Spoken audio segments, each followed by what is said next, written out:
Kia ora, good evening. 3 years ago today, Stadium Southland collapsed in on itself following a storm that delivered heavy snow to sea level. Stadium Southland was just 10 years old in September 2010. The extent of the damage meant the crucial piece of community infrastructure was a write-off. The initial goal was to have the new facility open by March 2012, but since then there's been numerous delays. An official opening now not expected until February 2014. In Section 2, we'll review progress of the stadium rebuild. The Invercargill City Council met for the last time yesterday before next month's local government elections. The inner city upgrade was again a hot topic as councillors manoeuvred on an issue that's proving to be a key concern to ratepayers. The inner city master plan was adopted at August's full council meeting, but there have been accusations of an ineffective consultation process and a doubling of the cost to complete the project. Some candidates aiming to replace incumbents around the council table are making a review of the inner city upgrade a policy platform. Labour's Invercargill Electorate Committee Chair Leslie Soper last week indicated that David Cunliffe was her preferred choice, and it turns out the rest of the party agreed. Hunter Andrews asked the former Labour List MP her thoughts on the new leader. I think it's a fantastic outcome. I mean, I wasn't in the caucus room, so you can never predict and you don't know unless you're there, but this is absolutely great. They're a fantastic, really formidable team. Grant Robertson didn't take deputy leadership, Parker did. Do you think that's a sign that there's a divided camp within Labour? No, not at all. I was on David Parker's original selection panel many years ago. We chose David because he was smart, he was committed, got a huge integrity, and he's pretty formidable. He's got the economic credentials that are outstanding. I think the two Davids make an absolutely formidable team, really going to take things to this national government. A happy coincidence then that we've got a leader from the North Island and a deputy leader from the South Island. Good to have that North-South combination.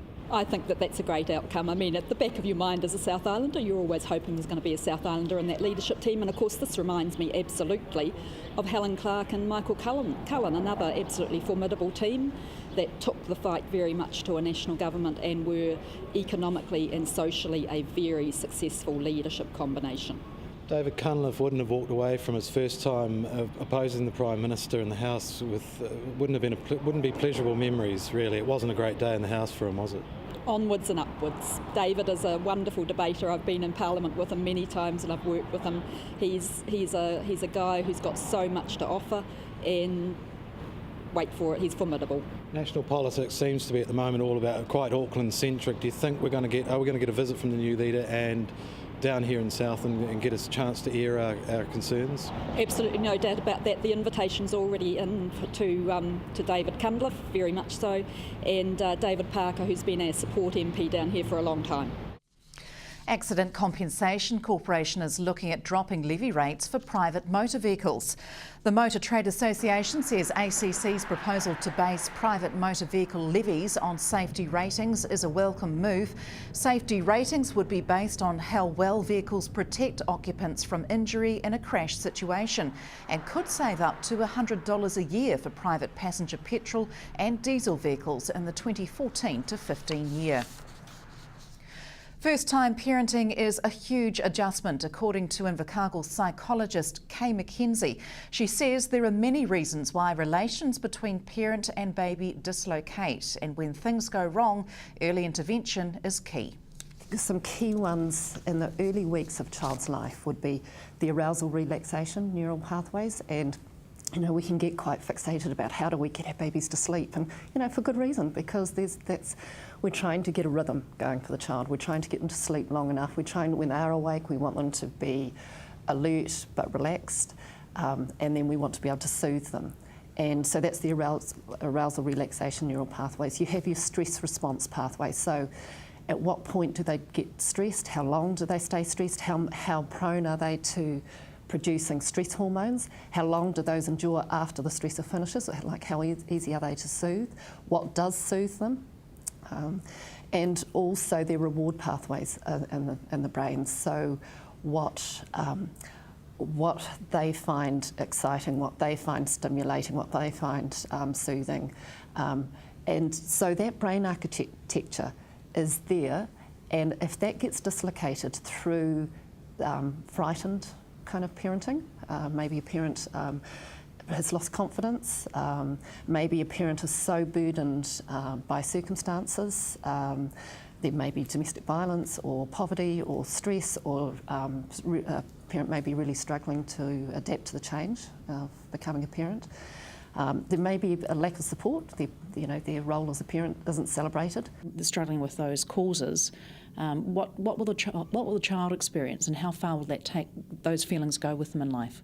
The baby's experience will be, if I signal, do I get kind of shut down, and do I get the bad face from the parent, or like either the scared face or the grumpy face from the parent? If I signal, do I get the good face, and does this parent have good intent, and will they keep going and most of the time get it right, keep trying until they soothe me? And so those kind of things stay with babies through their infancy into their preschool, and so much of how we are as teens and as adults is really strongly related to what we learned to expect about the world, what we learned to expect about our closest people. What are the extreme effects that could come out of a breakdown in that very early relationship where the child is, or the baby, up to perhaps 6 months old, if there's a disconnect with the parent? So what happens for those children is their emotional regulation is the thing that you notice the most is just completely out of whack. Very easily triggered, high distress, massive amount of time to calm down from something small that may have disconcerted them during the day, they can fly to pieces in the evening for another few hours. So it's really, emotional regulation would be the huge thing. But in amongst all of that, it is about they see any change and they think, uh-oh. So their panic brain is in operation most of the time. They're not in their thinking, growing, figuring things out, playing, exploration part of their brain much at all. They're in the what's going on. Survival. Yep, survival brain. And we'll have more from Dr. Kay McKenzie on this topic tomorrow night. Stay with us. After the break, we track the progress of the Stadium Southland redevelopment.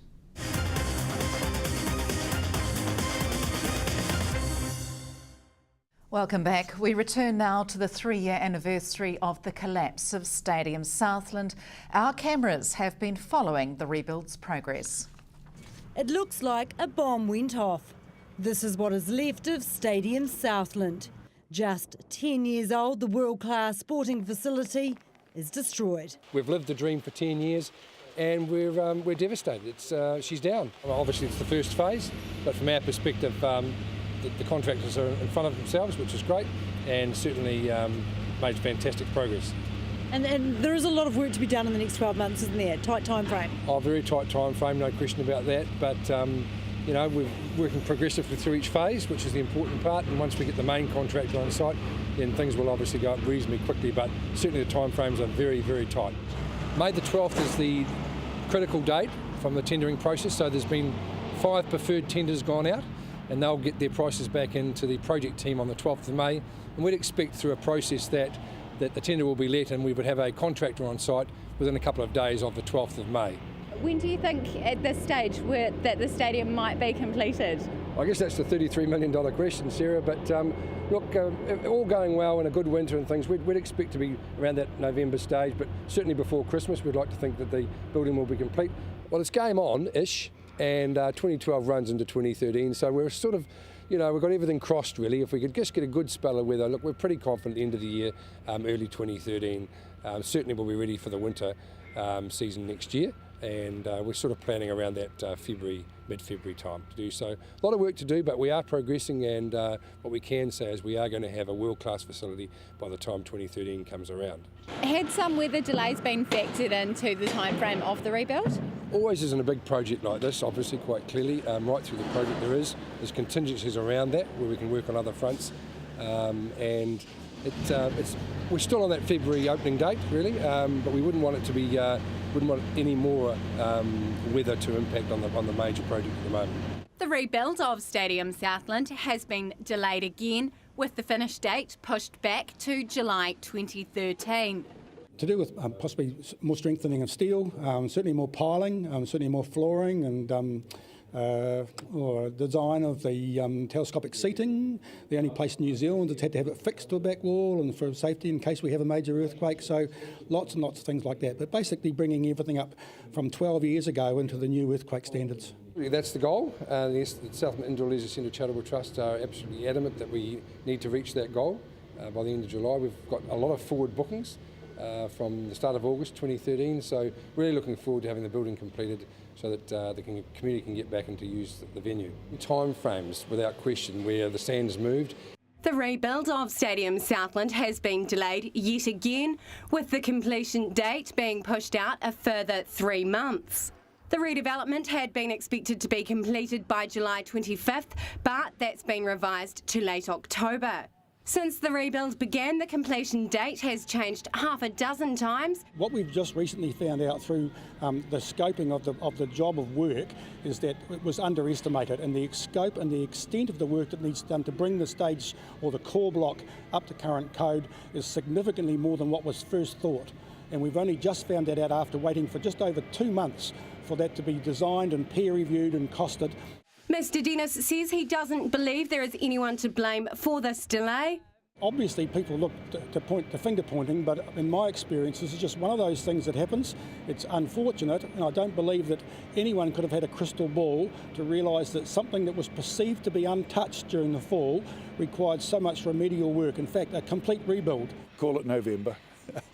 Please give us the benefit at the time, but certainly we're going to be ready next year. It's expected there will be a Christmas community function here at the stadium on the 20th of December this year, with a grand official opening expected mid-February 2014. Hunter Andrews, South Today News.